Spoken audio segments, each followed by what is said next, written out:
Les agradezco por estar aquí, por ser personas comprometidas con su formación y porque quieren ir por más.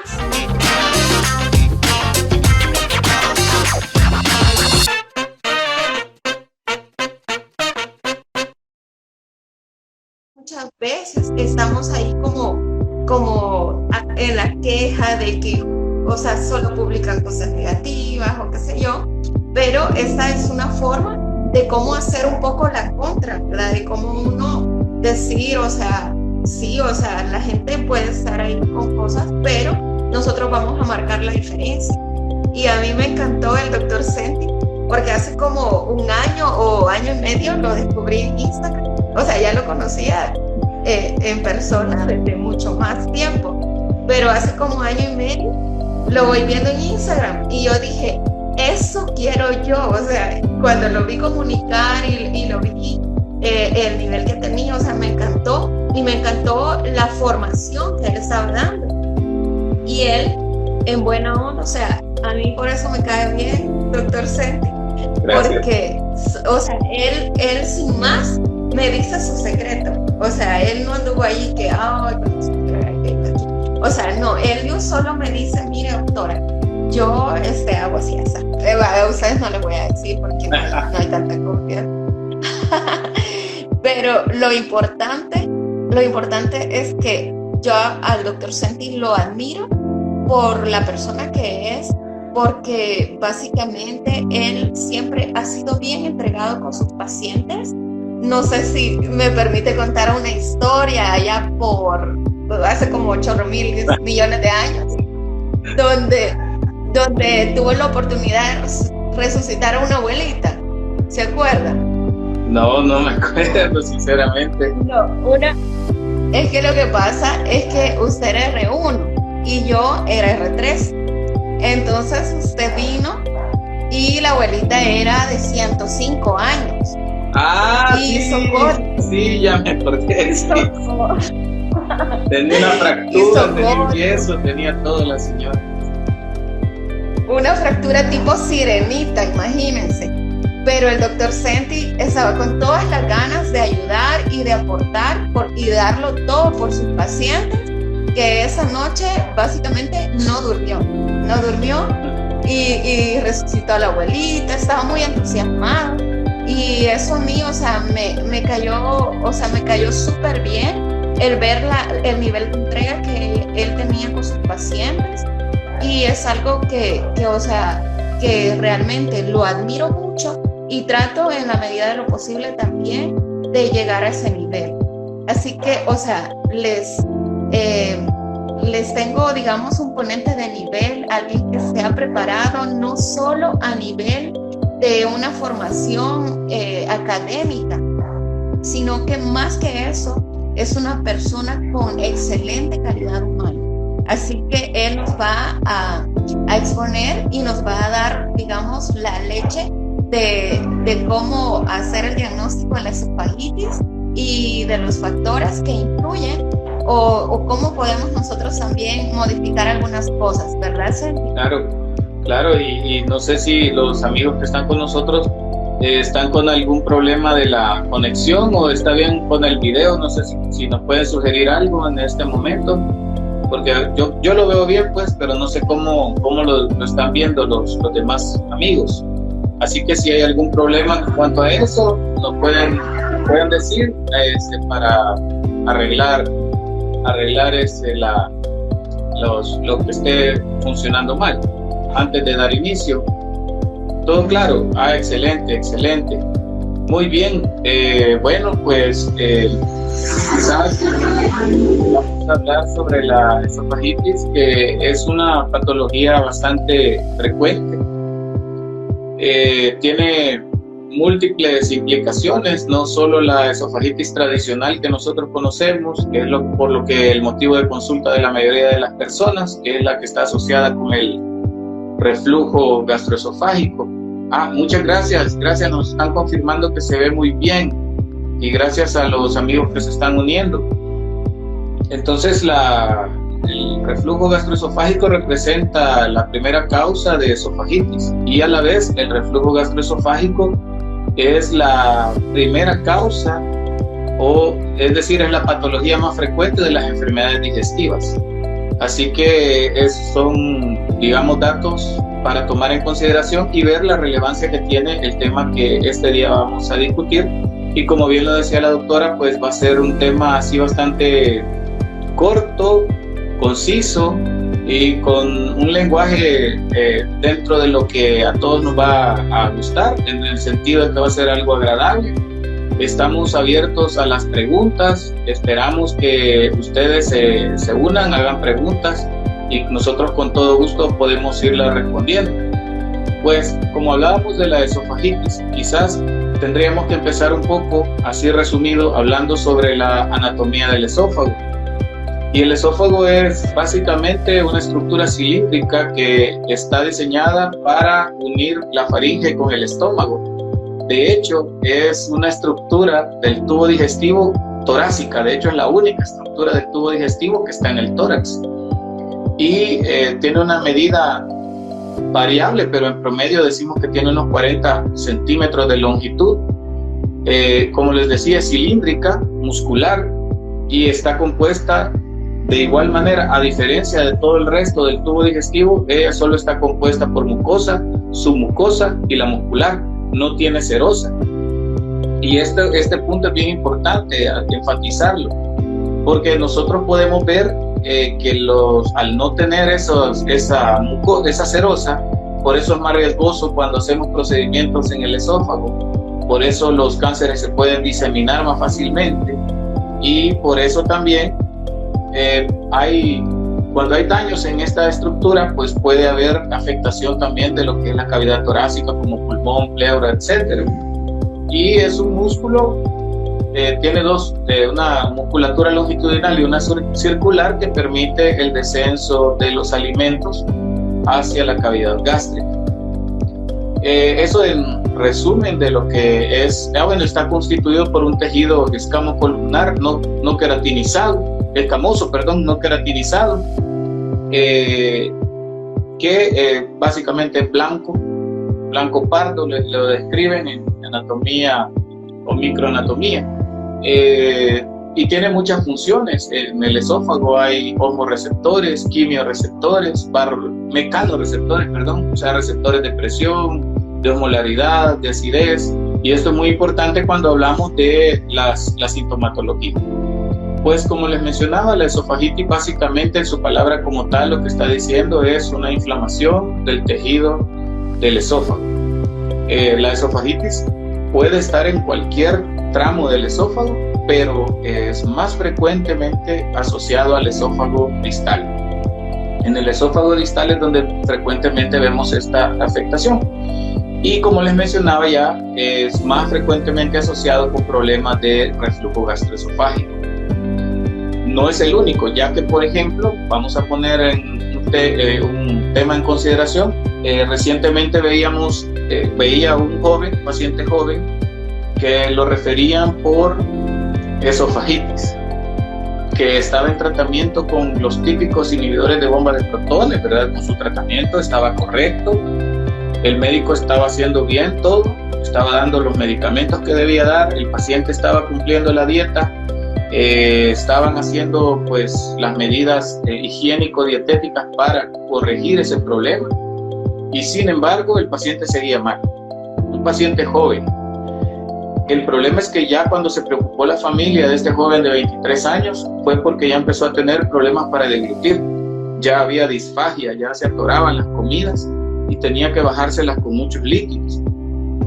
Eso generó alarmas en la familia, en el médico y en el mismo paciente, y por eso pues decidieron referirlo para hacer un estudio endoscópico. Y cuando pues eso no es frecuente de un paciente de esa edad y que tenía historia muy reciente de problemas dipépticos, es decir, él antes no estaba mal, creo que era un término de 6 meses que él se había complicado. Cuando entramos, las características endoscópicas que habían ahí era de una esofagitis eosinofílica. Y eso es bien frecuente en estos pacientes de esta edad. Con los característicos anillos, se forman una especie de anillos a nivel del esófago, y con algunos depósitos de eosinófilos, como unas manchas blancas, que son depósitos o grumos de eosinófilos que se encuentran ahí en el esófago. El diagnóstico se hace mediante biopsia, pero con los datos de que sea joven, que se le trabe la comida, que tenga problemas de esofagitis, que no mejora con un buen tratamiento. Entonces eso hizo sospechar en una esofagitis eosinofílica. Se tomó muestras de biopsia y reportaron efectivamente eso, que tenía una esofagitis eosinofílica. Entonces el punto es que, si bien es cierto, el reflujo gastroesofágico es la principal causa, tenemos otras causas de esofagitis, como por ejemplo incluso la esclerodérmica. Hay una esclerodermia gastrointestinal que puede generar gastroparesia, puede generar problemas esofágicos.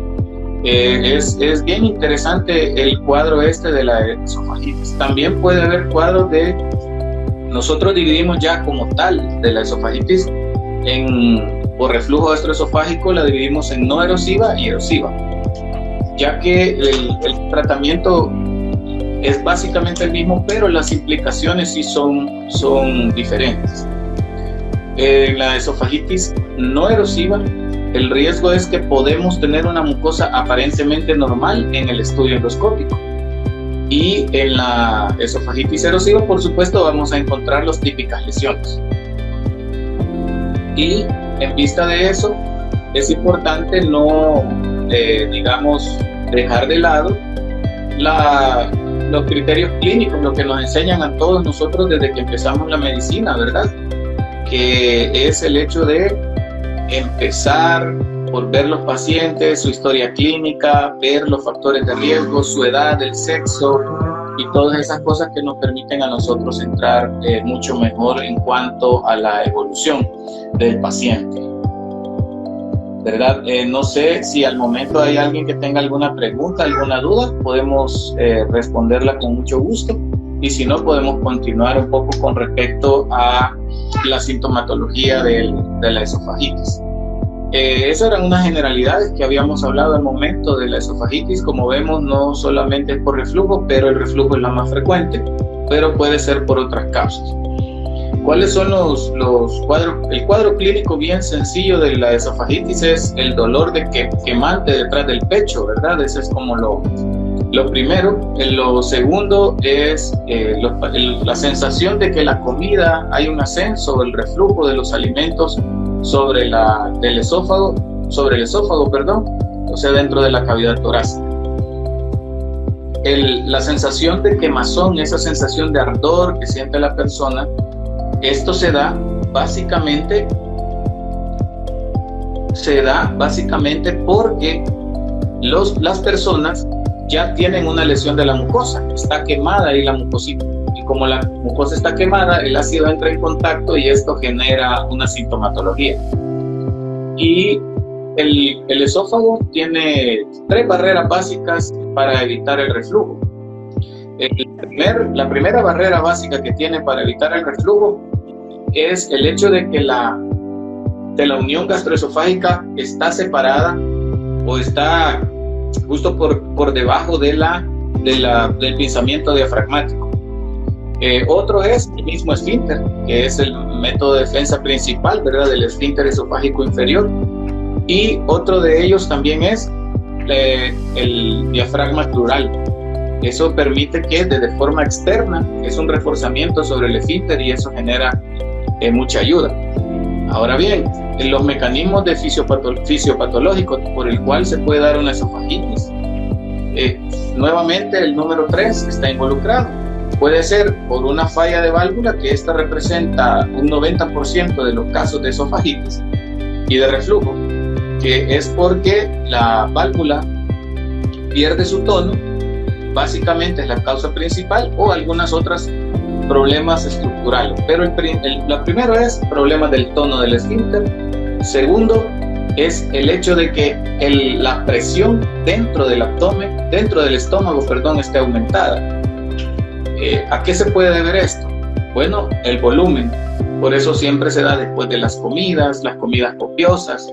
Eso genera aumento de la presión intragástrica y esas fuerzas de la presión intragástrica vencen a la presión del esfínter y eso genera que retorne mucho ácido. Y el otro mecanismo es por la cercanía del contenido gástrico a la unión gastroesofágica. ¿Cuándo se da esto? Cuando nos doblamos sobre nosotros mismos, cuando nos acostamos también, al acostarnos, al adoptar la posición de decúbito dorsal o la posición de acostado, eso hace que la comida entre en contacto con el esfínter.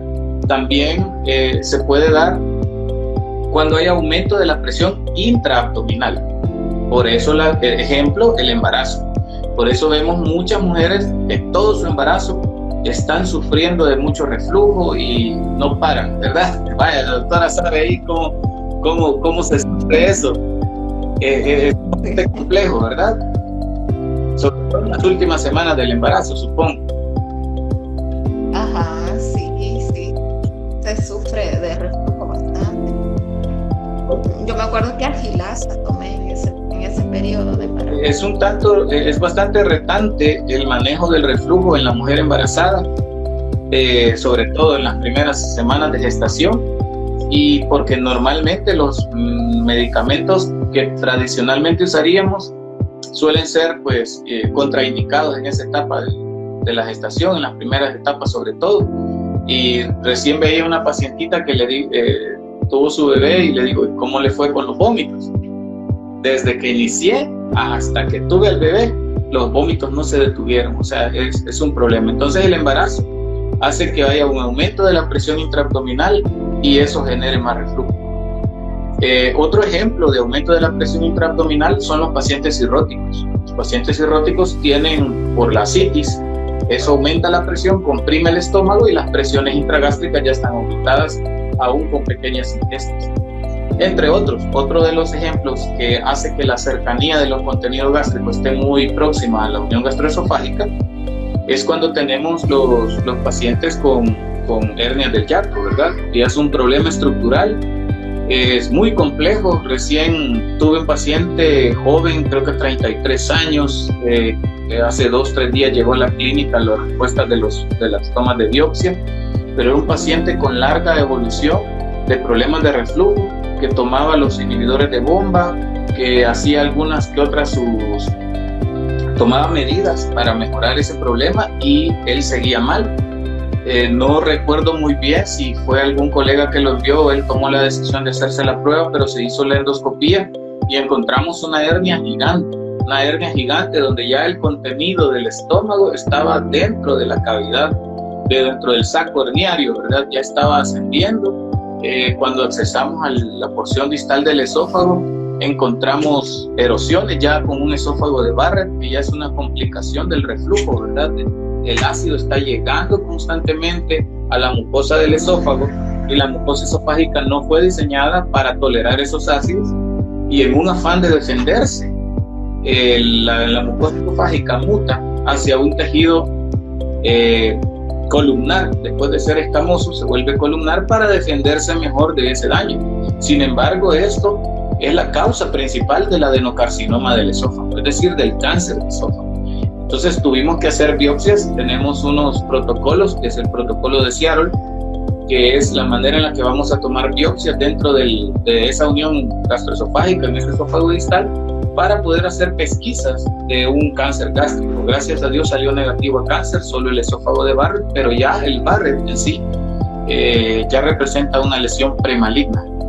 Este paciente, por el tamaño de esta hernia, ya no es candidato para que nosotros hagamos un tratamiento solamente médico, sino que ya es candidato para técnicas quirúrgicas por su tamaño. Ya más de 5 centímetros una hernia, con la intensidad del cuadro que él tiene, ya es motivo para optar por un cuadro quirúrgico, un método quirúrgico. Sin embargo, también hay métodos endoscópicos para corregir las hernias la hernia del hiato. Gracias a Dios la ciencia está avanzando rápido en cuanto a las técnicas endoscópicas, la cirugía endoscópica también, y eso está haciendo de que está bien revolucionario los tratamientos, pero eso sí es un problema con estos pacientes.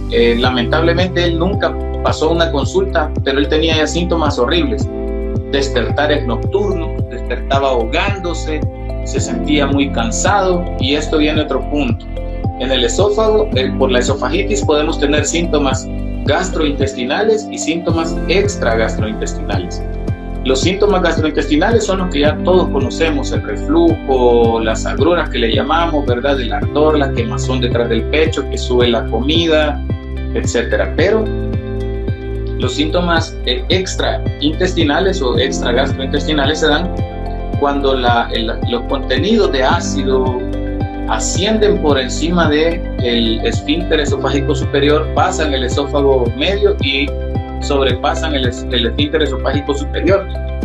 Una vez que superan el esfínter esofágico superior, tienen acceso a la laringe, a la tráquea y a la faringe. Entonces estos pacientes son pacientes con tos crónica, que a veces los han catalogado como asmáticos. También recuerdo el caso de una paciente joven que nos enviaron con un montón de medidas, que tuviéramos precaución, evaluada incluso por el neumólogo, porque era un cuadro grave de asma de la joven. Entonces entramos con un poco de temor, ya que a veces la estimulación de la salivita o algo puede hacer que haga un broncoespasmo. Pero lo que nos llamó la atención es que la paciente lo que tenía era una gran hernia del hiato, con ya muchas lesiones en el esófago distal, y esta jovencita en realidad al final lo que tenía era un reflujo gastroesofágico crónico severo, y eso había llevado a que tuviera sibilancias.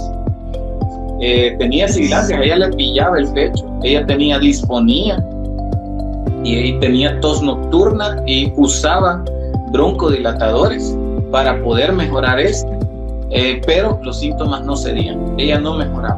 Al final resolvió con un tratamiento para un cuadro digestivo. Entonces vemos la importancia también de recordar que no solo en estómago pueden estar los síntomas de una esofagitis, y eso es de suma importancia para que cuando nosotros tomamos un paciente, platicamos con él, a veces ignoramos ese punto o lo derivamos con otro colega, que lo cual es muy bueno. Yo me apoyo mucho de los compañeros de neumología, los otorrinos también, yo los molesto mucho, y frecuentemente también recibo pacientes de ellos, porque ellos a veces ven los pacientitos y le dicen: no, su problema es reflujo, o sea, no, su problema no es la garganta, no es la laringe, deje de estarse haciendo ya cultivos faringios, porque me llegan los pacientes con los folders así llenos de cultivos faringios que se han estado haciendo porque la garganta, ¿verdad? Y al final resulta que era un reflujo gastroesofágico. Sin embargo, es de tomar en cuenta que todas las posibilidades, ¿verdad? Eso no debe escaparse. Y en el abordaje diagnóstico de la esofagitis es bien práctico.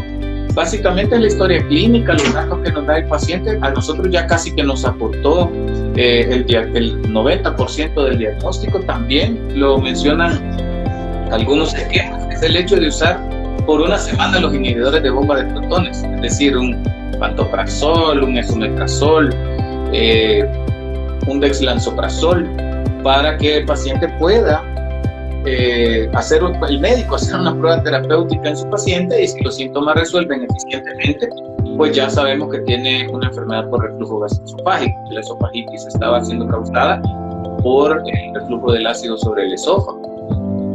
Sin embargo, esos son medidas porque depende también del acceso que tengamos a algunos estudios extras. Sin embargo, también no solamente se hace la historia clínica, sino que hay otras maneras. Determinar el grado de inflamación sobre el tejido. Eso se hace mediante una endoscopía. Otro es medir la cantidad de reflujo o el nivel de reflujo de ácido que tiene ese cuerpo. Esto lo podemos hacer mediante pruebas de pH-metría. Que la pH-metría hay diferentes, hay una que se llama una técnica Bravo, que es como una cápsula que puede percibir o captar todos los niveles de ácido, y la otra es mediante una sondita que ingresa por la nariz y tiene unos receptores que permiten la medición del ácido dentro del esófago. Entonces, eso se hace para un tipo de pacientes ya seleccionados, aquellos que no nos responden con los tratamientos, aquellos que aún con tratamiento están sintomáticos, o aquellos que solo le termina de dar el medicamento y empiezan los síntomas. Esos pacientes sí son candidatos para esas técnicas. La otra es buscar una causa etiológica específica del reflujo de su paciente. Y ese se puede hacer ya mediante algunas pruebas como la manometría. Hoy en día ya se cuenta incluso con la manometría de alta resolución, que eso lo que permite es que como el esófago es un cilindro, ¿verdad?, y tiene músculo, tiene diferentes fases de contracción, y la mala regulación en la contracción puede generar problemas. La hipotonía, como dijimos, del esfínter esofágico inferior, que no cierre efectivamente, eso permite el reflujo de los ácidos nuevamente.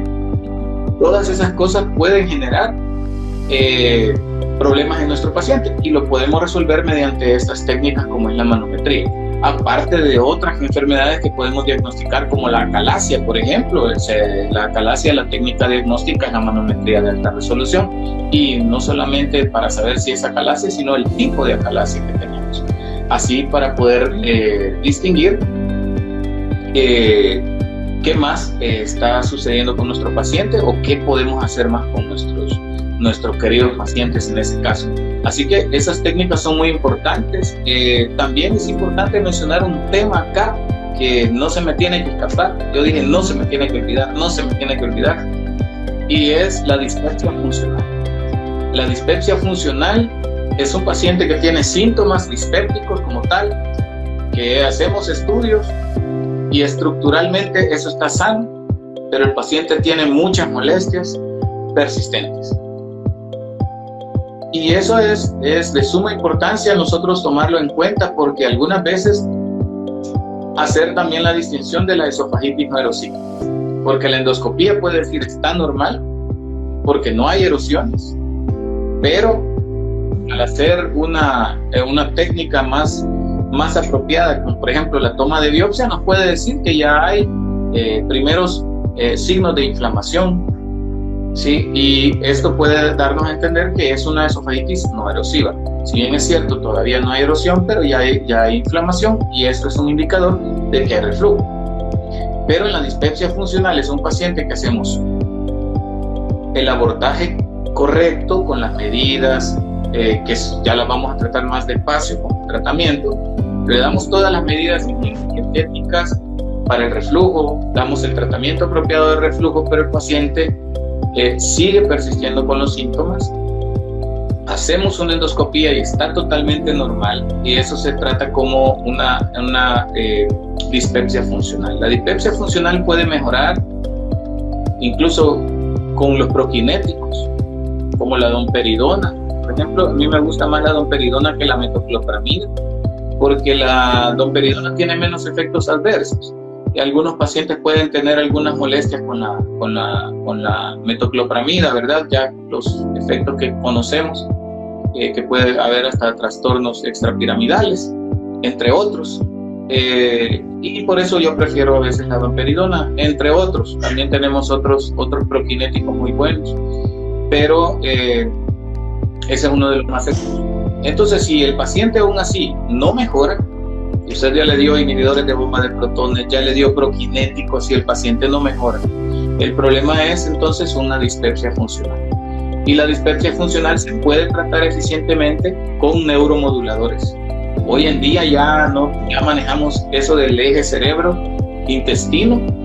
Antes solo se decía eje cerebro-intestino, ahora sabemos que es el eje cerebro-intestino-microbiota. Eso en realidad es un triángulo.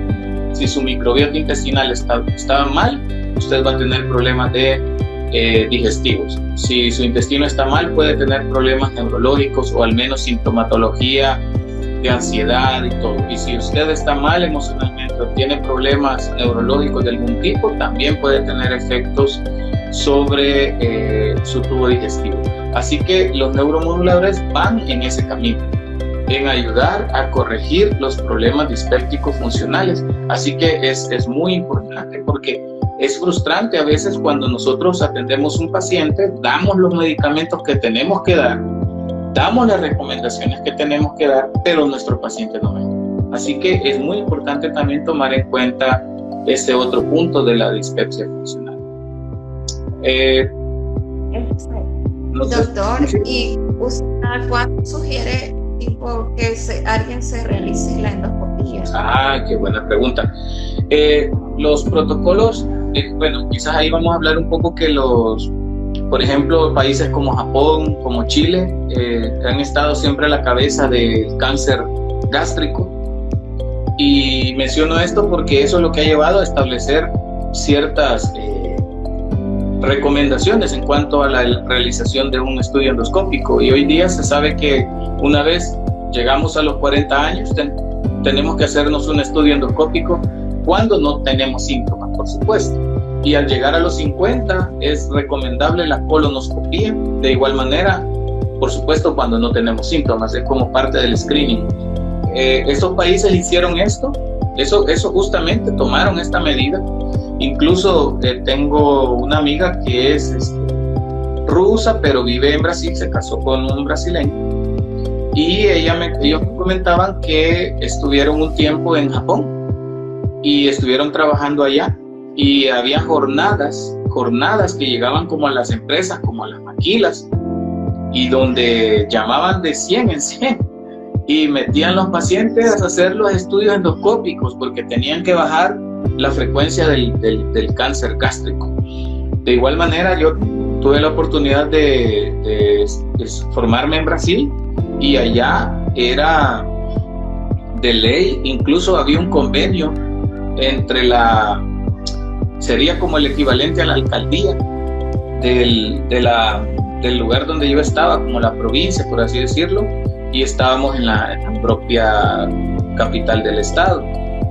Pero habían convenios entre los hospitales privados y las instituciones, así como las alcaldías, donde hacían endoscopías a los pacientes, porque el propósito era hacer las pesquisas para descartar el cáncer gástrico, porque Brasil también tenía mucho problema de cáncer gástrico, ya que allá es el segundo máximo productor de carne en el mundo, entonces la carne abunda. Donde uno va, hay carne y muy buena. Entonces, ese es el problema. Ya la comida tradicional del brasileño son el arroz, los frijoles y la carne, eso es de ley. Entonces, eso disparaba algunos cuadros de cáncer gástrico, cáncer de colon, y por eso ellos se enfocaban mucho en hacer esos rastreos. Así que habían esas asociaciones donde los pacientes no eran 100% privados, pero tampoco eran públicos. La atención era una atención buena, y eso permitía que más gente accesara a un estudio endoscópico.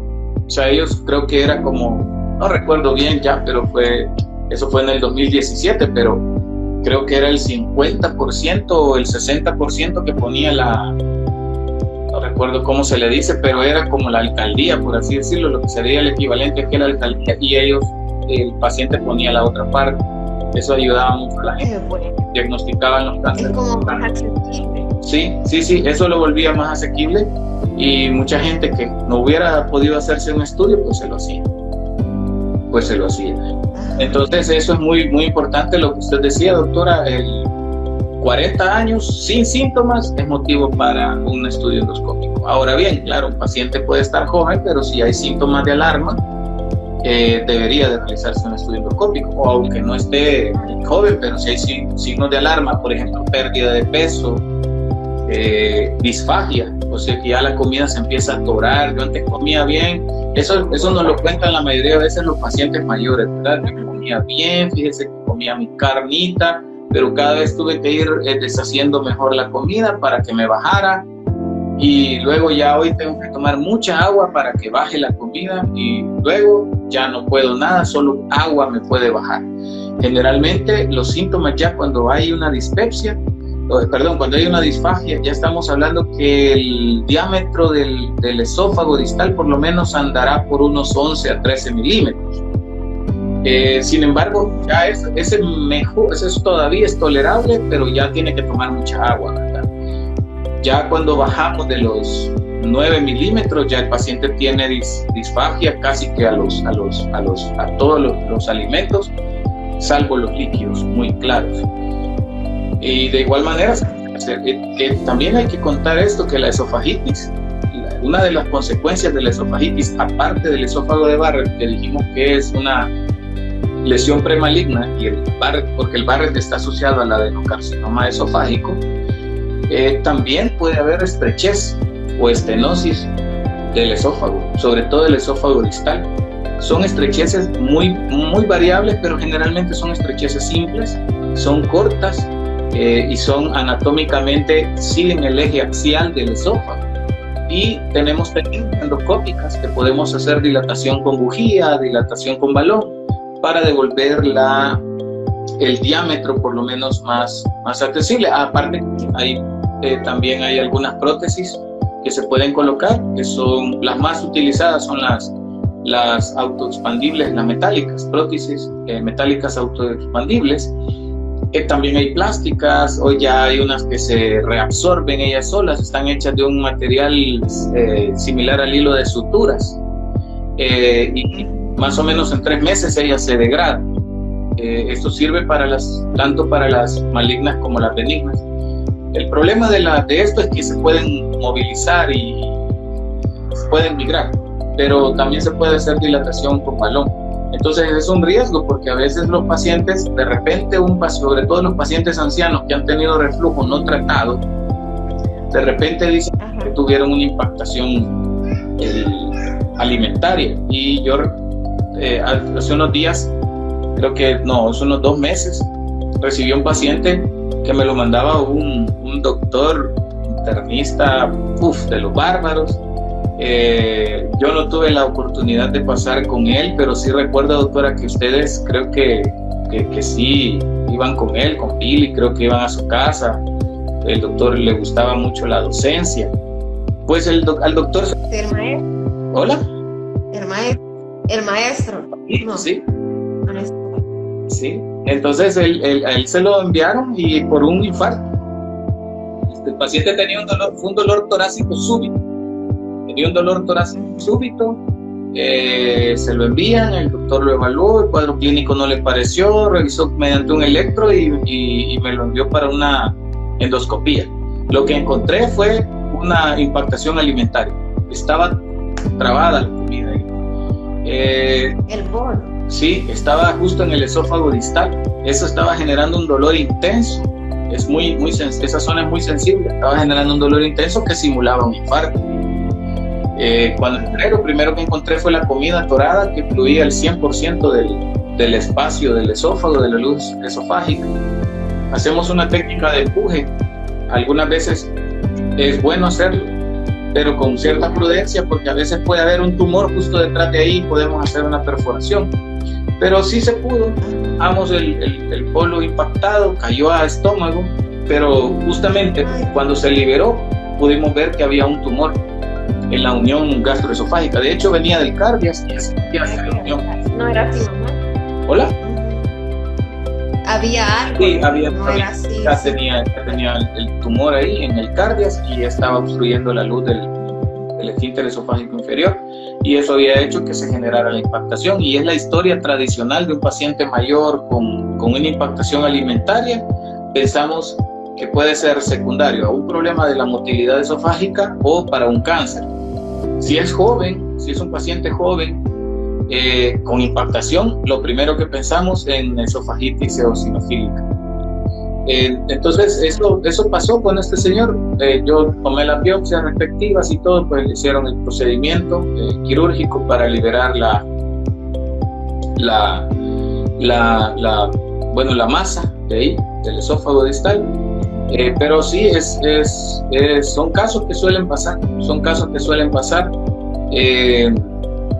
y por supuesto puede haber incluso hemorragias, ¿verdad? Aunque las hemorragias no son tan profusas como la de una como la de la varices, cuando es por esofagitis, por supuesto. En cuanto al tratamiento que hacemos para el reflujo gastroesofágico, lo primero que siempre vamos a recomendar son las medidas higieno-dietéticas. ¿En qué consisten estas? Consisten en lo que ya nosotros siempre recomendamos como médicos, ¿verdad? Tiene que acostarse 2 horas después de haber comido. Ahora hay almohadas antirreflujos que lo que hacen es básicamente aumentar un poco la inclinación para que por gravedad pues no esté ascendiendo mucho la comida. Reducir las comidas copiosas y grasosas. Reducir el consumo de algunos alimentos como las semillas también. Generan mucho reflujo. Algunas personas les genera mucho reflujo también el consumo de los lácteos, como la leche entera. Y algunos medicamentos, y esto es bien importante también, eso es labor del médico, pero también no solamente de quitar los medicamentos, sino que a lo mejor consultar con el médico que se lo indicó. En el sentido de que algunos medicamentos, los inhibidores de la fosfodiesterasa, los beta-adrenérgicos, estos pueden generar, bueno, los calcio antagonistas también, los nitratos generan hipotonía de la válvula del esfínter esofágico inferior y eso favorece más el reflujo. Entonces, pero imaginemos, no podemos quitar un calcio antagonista o un nitrato si el paciente a lo mejor es isquémico y se le quitó el reflujo pero le dio un infarto. Entonces tenemos que ir de la mano del médico que lo ha referido, porque eso es lo correcto, ¿verdad? Por ejemplo, el cardiólogo le dejó algún medicamento, entonces nosotros, mire, pregúntele a su médico si se puede optar por un cambio, ¿verdad? Si se puede, si es factible, si no, pues tenemos que seguir con las medidas farmacológicas que nos corresponden a nosotros, pero eso sería muy bueno, hacer un enlace con el médico que le da los otros fármacos y no tomarnos nosotros la atribución directa solo de suspenderlos. Sería la primera, digamos, medida, ¿verdad? Las recomendaciones que se hacen con el paciente. Que otra recomendación muy buena es que no se quede sentado, ni mucho menos se acueste justo después de comer. Eso suele pasar, ¿verdad? Una pelicita, el sueño tradicional después de haber comido, lo primero que queremos es acostarnos. Eso no lo vamos a negar. A todos nos pasa, ¿verdad? Más si... Sí, no, pues ahí, claro, si hasta de pie se puede dormir. Entonces, si comemos, nos da sueñito, y ya queremos buscar la camita, pues tenemos que luchar contra ese sueño por lo menos un rato. Yo recomiendo a mis pacientes dar unos pasitos, porque eso ayuda para movilizar mejor para que el tránsito intestinal mejore, y eso va a favorecer mucho a nuestros pacientes, mucho. Así como también el fumar. El cigarrillo está asociado con el reflujo gastroesofágico, claramente demostrado. La suspensión del mismo, o sea, retirar el consumo del cigarro también beneficia mucho a los pacientes, reduce los problemas de reflujo. Así que es otra medida. El consumo excesivo de alcohol también debemos limitarlo o debemos suspenderlo. Independientemente del tipo, porque lo primero que nos dicen es, mire, y puedo tomar tal o cual, ¿verdad? Yo tenía un paciente por ahí que de repente llegó en encefalopatía porque tiene una cirrosis hepática crónica y entra en cuadros de encefalopatía, y un día dijo, bueno, pero lo que hace daño es el guaro, así dijo él. Entonces empezó a tomar champaña, pero igual le dio encefalopatía, así que más siempre se enfermó y siempre lo tuvimos que tener ingresado por la encefalopatía. Así que esto no funciona. Tiene que cuidar esas medidas, y luego viene la parte farmacológica. En la parte farmacológica nosotros ya tenemos... ¿Sí? Hola. Antes que nos des la parte farmacológica, Sergi, me gustaría leer ahí algún comentario, algo que no sé si tienen alguna duda, o generar un intercambio, un feedback, donde ustedes, amigos, los que están acá, pues nos digan alguna duda, o aprovechen a hacer alguna observación, o qué dos grandes aprendizajes que hayan tenido. Pueden comentarlo ahí por el chat para poder estar en ese feedback, en esa interacción constante, ¿verdad? Claro, creo que hay médicos con nosotros y amigos también, así que pueden hacer alguna pregunta, o incluso nos pueden contar alguna experiencia que hayan tenido con algún amigo, con algún paciente, o incluso con su persona, porque esta es una entidad bastante frecuente. Los estudios poblacionales determinan que un 15% de la población mundial ya ha tenido algún síntoma de reflujo, y un 7% ha tenido 2 o 3 problemas por mes. Así que es bastante frecuente, así que no se vayan a sentir así como que solo a ustedes. Así que si tienen alguna pregunta pueden hacerla, algún comentario, o si nos quieren contar alguna experiencia que hayan tenido con respecto a esto. Entonces, y si no, pues para promover un poco así la participación, pues me gustaría leer alguna opinión, algún feedback, ¿verdad? Lo que sea que se te ocurra, a modo de que interactuemos y que también puedas tener la oportunidad de tener una mentoría conmigo, ¿verdad? En esto de un poco de la comunicación de alto impacto, para poder generar también esas improntas que son como conexiones neuronales que te hacen ir y aplicar las cosas, porque con eso son como micro compromisos. Cuando tú vienes y interactúas en el chat, pues quieras o no, el aprendizaje va a estar más afianzado. Claro. Y ya sea que digas o que solo retribuyas o des una palabra de agradecimiento, o sea, también te agradezco. Así que si no, pues no pasa nada. Entendemos que como que todavía no hay aquella cultura del chat, pero lo podemos ir poniendo de poco a poco, ¿verdad? Claro que sí, claro, ¿no? Si alguien tiene una pregunta de repente, pues puede hacerla o comunicar algo. Estamos disponibles para lo que ustedes decidan. A veces en el transcurso del día, pues a veces uno pasa bien ocupado y esta hora la elegimos porque a lo mejor hay más posibilidad o factibilidad que algunos puedan pues platicar o hacer preguntas. Y sí, en cuanto a los manejos farmacológicos del reflujo, de la esofagitis, básicamente lo que tenemos que hacer, esto alguien decía en un congreso panamericano que hubo este mes, un profesor decía que el reflujo es muy probable que no podamos eliminarlo en su totalidad como quisiéramos, como ciencia, como humanidad, porque el reflujo, hasta el momento, nosotros solo hemos podido tratar en sí el ácido. Eso es lo que hacemos, pero el reflujo o la esofagitis causada por reflujo implica más que solo el ácido.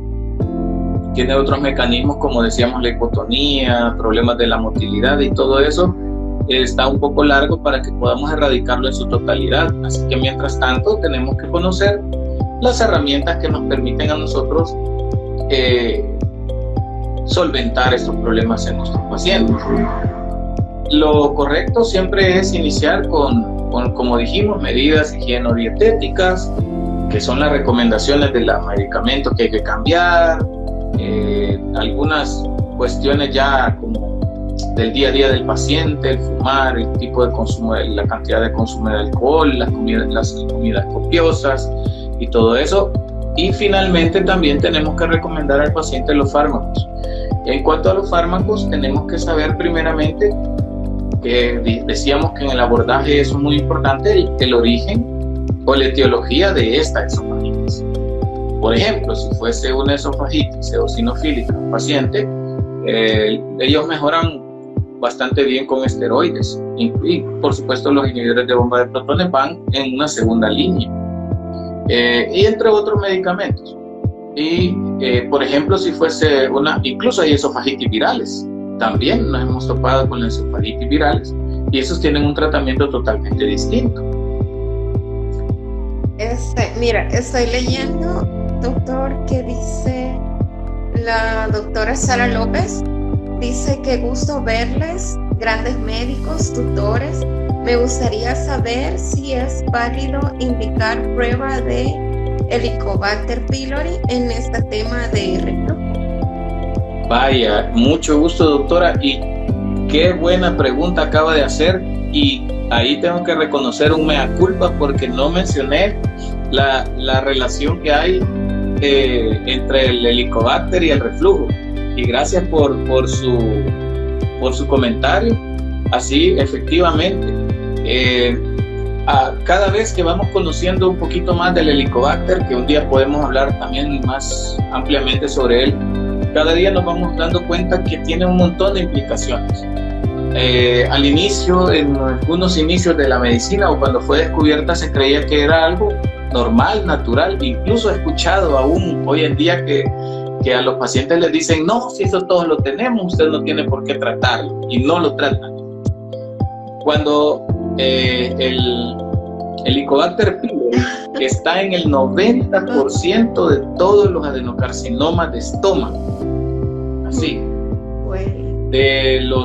Hay estudios multicéntricos donde tomaron todos los pacientes que tenían adenocarcinoma del estómago y rastrearon, ya sea que tuvieran o hubiesen tenido Helicobacter pylori en algún momento de su vida, y 90% de toda esa gente había estado en contacto con Helicobacter, ya sea que lo tuviera en ese momento o lo hubiese tenido.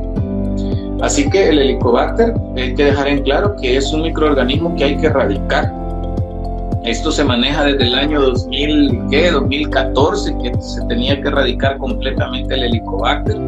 Sin embargo, por un montón de motivos es bien complejo, por las resistencias que tiene, porque no hacemos tipificación y resistencia, sobre todo en nuestro país.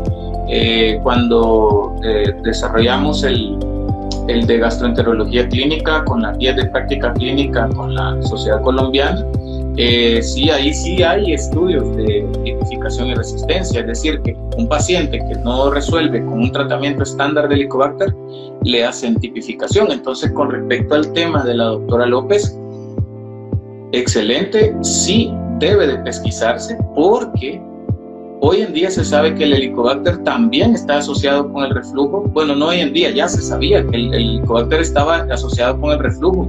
Incluso quisiera hacer una mención aparte, y es que el Helicobacter está asociado con anemia, y lo que ya sabemos, con el linfoma tipo MALT, con el adenocarcinoma gástrico, con síndrome de Guillain-Barré.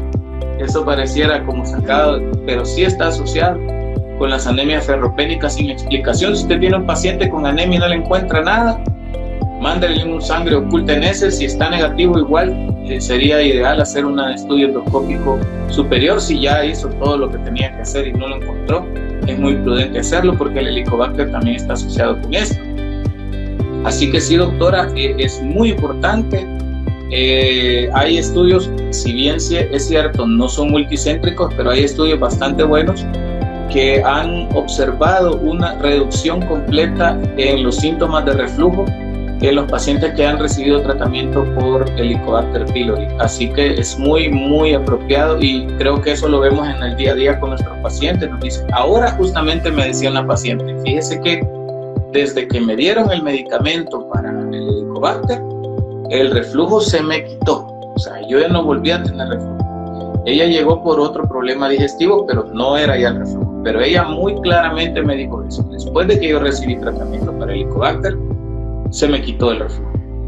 Aunque no quisiera generalizar que todos los reflujos son Helicobacter, pero sí, en respuesta a la pregunta de la doctora, y que es excelente pregunta, sí se debe de pesquisar el Helicobacter pylori. Debería de estar dentro de, y aunque no tuviera reflujo, deberíamos de hacerlo, porque es algo que deberíamos hacer como un screening, de estar erradicándoles a nuestros pacientes el Helicobacter, porque sin el paciente a lo mejor no lo va a saber, a lo mejor no se lo va a agradecer, pero si usted le erradica el Helicobacter pylori a su paciente, le está salvando en una alta proporción del desarrollo de un cáncer gástrico, específicamente el adenocarcinoma.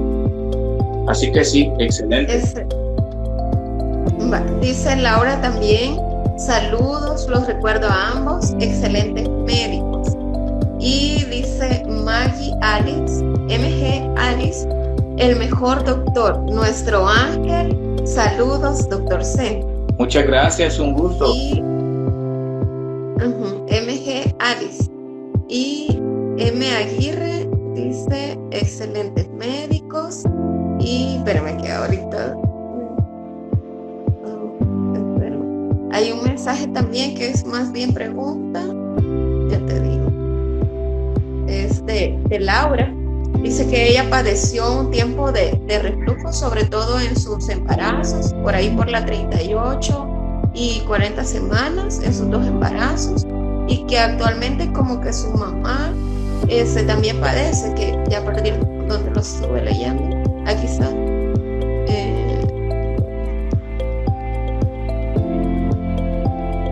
Que su mamá padece también de eso, dice, y que lo vivió en carne propia, y ahora tiene como dolor en epigacio, pero su mami. No sé si le puedes ayudar. Solo una pregunta con Laura, si ella de alguna manera si sus síntomas resolvieron después de haber pues tenido su bebé, si ya no hubo mayores problemas. Eso sería una pregunta. Y la otra es, bueno, su mami dice que está con reflujo y dolor epigástrico, ¿verdad?